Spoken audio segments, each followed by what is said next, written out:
Hi all, ಈ ವಿಡಿಯೋದಲ್ಲಿ ಮೆಫ್ಟಾಜೆಸಿಕ್ P ಟ್ಯಾಬ್ಲೆಟ್ನ ಬಗ್ಗೆ ಇನ್ಫಾರ್ಮೇಷನ್ ಕೊಡ್ತಾ ಇದ್ದೀನಿ. ಈ ಟ್ಯಾಬ್ಲೆಟ್ನ ಏಕೆ ಯೂಸ್ ಮಾಡ್ತಾರಂದರೆ ಚಿಕ್ಕ ಮಕ್ಕಳಲ್ಲಿ ಬರುವಂತಹ ಫೀವರ್ ಮತ್ತು ಪೇನ್ ರಿಲೀಫ್ಗೆ ಬಳಸುತ್ತಾರೆ.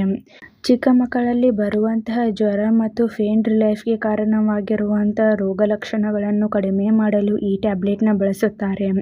ಮತ್ತು ಈ ಟ್ಯಾಬ್ಲೆಟ್ನ ಹೆಡೇಕ್ ಅಂದರೆ ತಲೆನೋವು, migraine, nerve pain, toothache, sore throat, period pain, muscles pain ಆಗ್ತಾ ಇದ್ದರೆ ಈ ಟ್ಯಾಬ್ಲೆಟ್ನ ಬಳಸುತ್ತಾರೆ.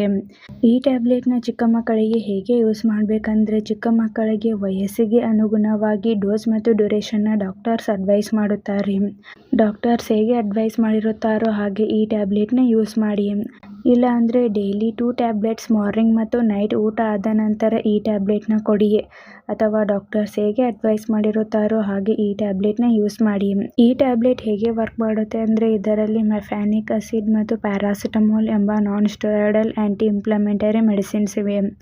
ಅಂದರೆ ಆ್ಯಂಟಿಪೈರೆಟಿಕ್ ಮತ್ತು ಆ್ಯಂಟಿ ಅನಾಲ್ಜೆಸಿಕ್ ಮೆಡಿಸಿನ್ಸ್.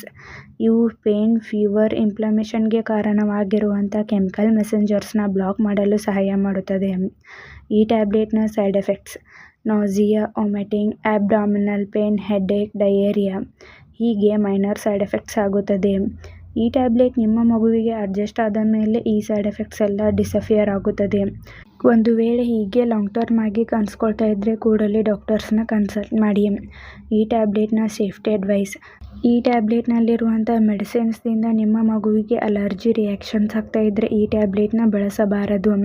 ಮತ್ತು ಈ ಟ್ಯಾಬ್ಲೆಟ್ನ ಅಪ್ಸೆಟ್ ಸ್ಟಮಕ್ದಿಂದ ನಿಮ್ಮ ಮಗುವಿಗೆ ಕೊಡಬಾರದು. ಏನಾದರೂ ಫೀಡ್ ಮಾಡಿದ ನಂತರ ಈ ಟ್ಯಾಬ್ಲೆಟ್ನ ಕೊಡಿ. ಮತ್ತು ಈ ಟ್ಯಾಬ್ಲೆಟ್ನ ತೆಗೆದುಕೊಂಡ 30 ನಿಮಿಷಗಳ ನಂತರ ನಿಮ್ಮ ಮಗು ವಾಮಿಟ್ ಅಥವಾ ವಾಂತಿ ಮಾಡಿಕೊಂಡರೆ ತಕ್ಷಣ ಮತ್ತೆ ಡೋಸ್ ರಿಪೀಟ್ ಮಾಡಿ. ಅಂದರೆ ನಿಮ್ಮ ಮಗು ವಾಮಿಟ್ ಮಾಡಿಕೊಂಡ ನಂತರ ನೀವು ಕೊಟ್ಟಂತಹ ಟ್ಯಾಬ್ಲೆಟ್ನ ಇನ್ನೊಮ್ಮೆ ಕೊಡಿ.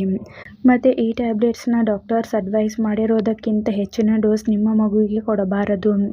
ನಿಮಗೆ ನಿಮ್ಮ ಡಾಕ್ಟರ್ಸ್ ಹೇಗೆ ಅಡ್ವೈಸ್ ಮಾಡಿರುತ್ತಾರೋ ಹಾಗೆ ಈ ಟ್ಯಾಬ್ಲೆಟ್ನ ಯೂಸ್ ಮಾಡಿ.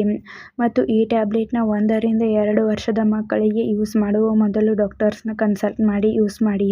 ನೀವೇ ಸೆಲ್ಫ್ ಮೆಡಿಕೇಷನ್ ಆಗಿ ಹಾಗೂ ಲಾಂಗ್ ಟರ್ಮ್ ಆಗಿ ಈ ಟ್ಯಾಬ್ಲೆಟ್ನ ಬಳಸಬಾರದು. ಮತ್ತು ನಿಮ್ಮ ಮಗುವಿಗೆ ಈ ಟ್ಯಾಬ್ಲೆಟ್ನ ಕೊಟ್ಟ ನಂತರ ಬೇರೆ ಪ್ಯಾರಾಸಿಟಮಾಲ್ ಕಂಟೆಂಟ್ ಹೊಂದಿರುವಂತಹ ಟ್ಯಾಬ್ಲೆಟ್ಸ್ನ ಕೊಡಬಾರದು. ಮತ್ತು ಡಾಕ್ಟರ್ಸ್ ಹೇಳದೇನೆ ನೀವೇ ಸೆಲ್ಫ್ ಮೆಡಿಕೇಷನ್ ಆಗಿ ಈ ಟ್ಯಾಬ್ಲೆಟ್ಸ್ನ ಚಿಕ್ಕ ಮಕ್ಕಳಿಗೆ ಬಳಸಬಾರದು. ಮತ್ತು ಯಾವುದೇ ಮೆಡಿಸಿನ್ ತೆಗೆದುಕೊಳ್ಳುವ ಮೊದಲು ಡಾಕ್ಟರ್ಸ್ನ ಕನ್ಸಲ್ಟ್ ಮಾಡಿ. ಈ ವಿಡಿಯೋ ನಿಮಗೆ ಇಷ್ಟ ಆಗಿದ್ದರೆ ಲೈಕ್ ಮಾಡಿ, ಕಮೆಂಟ್ ಮಾಡಿ, ಶೇರ್ ಮಾಡಿ. Thank you.